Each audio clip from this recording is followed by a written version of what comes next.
है मेरा ईमान अली है, मेरा ईमान अली है मेरा। कुरान ने जगह जगह इल्म वालों से खिताब किया, कहीं आलमून कहा, कहीं तालमून कहा, कहीं ताकिलून कहा, कहीं यतदब्बरून कहा।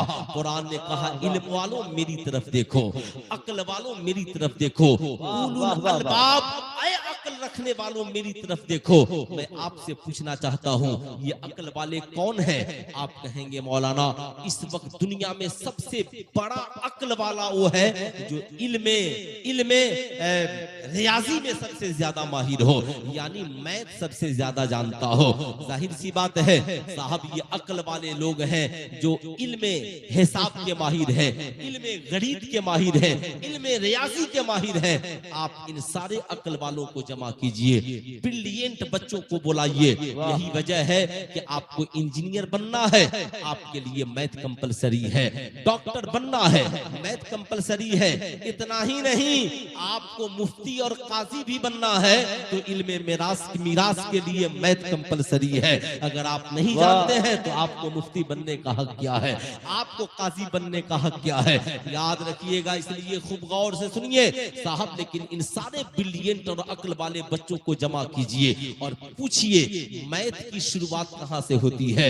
बच्चा कहेगा मैथ की शुरुआत गिनती से होती है, गिनती की शुरुआत काउंटिंग से होती है, काउंटिंग की शुरुआत कहां से है। बच्चा कहेगा मौलाना 1 2 3 4 5 6 7 8 9। मौलाना साहब गिनते चले जाइए। मैंने कहा साहब ठीक है लिखते चले जाओ।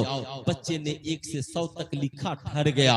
मैंने कहा गिनती मुकम्मल हो गई। कहा मौलाना गिनती मुकम्मल नहीं हुई, लेकिन 100 तक ही बच्चों को सिखाया जाता है, आगे बच्चे खुद गिन लेते हैं। मैंने कहा क्यों? कहा इसलिए कि जिंदगी खत्म हो जाएगी मगर कभी गिनती खत्म नहीं होगी। 100 के बाद 101 होगा, 1000 के बाद 1001 होगा, लाख के बाद 1,00,001 होगा, करोड़ के बाद 1 करोड़ 1 होगा।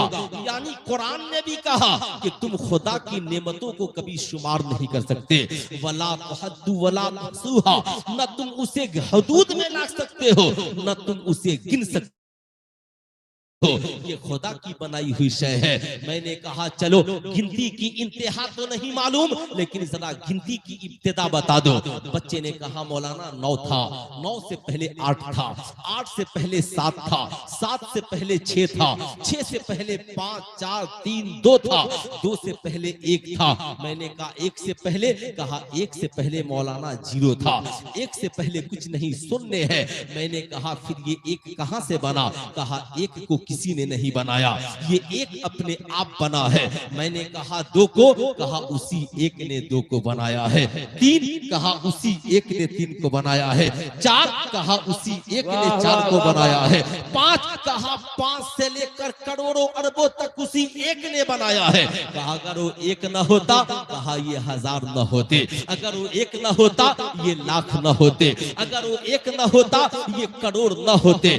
याद रखिएगा कुरान ने 1450 बरस पहले कहा दुनिया वालों याद रखना इल्म का मकसद ही है अल्लाह की मारिफत हो जाए, अल्लाह की पहचान हो जाए। दुनिया में कोई इल्म बंदा हासिल करे लेकिन अल्लाह की वहदानियत तक पहुंच ही जाएगा। साहब साइंटिस्ट और अक्ल वाले आज कहते हैं कि उसी 1 ने सबको बनाया है। अल्लाह ने 1450 बरस पहले कहा महबूब ऐलान कर दीजिए अल्लाहु अहद अल्लाहु समद लम यलिद व लम यूलद व लम यकुल लहू कुफुवन अहद। महबूब ऐलान कर दीजिए अल्लाह एक है, वो बेनियाज है। साहब जाहिर सी बात है अल्लाह की वहदानियत का ऐलान कुरान ने किया और कहा महबूब कह दीजिए लहू माफी समवाति व माफिल अर्द, जमीन और आसमान में जो कुछ है ये उसी रब के बनाने से है। इसलिए वसिया कुर्सी उस समवात, याद रखना जमीन और आसमान में जो कुछ है सब सब पे हुकूमत उसी की है।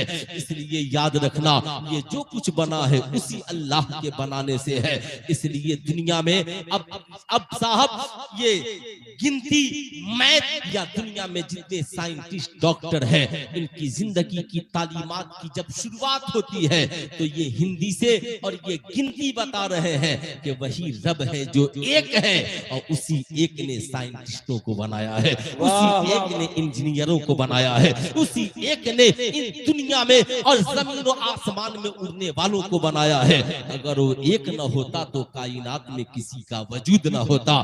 तभी तो बरेली से मेरे इमाम ने कहा, वही रब है जिसने तुझको हमातन करम बनाया, हमें भीख मांगने को तेरा रास्ता बताया, तुझे हमद है खुदाया, तुझे हमद है।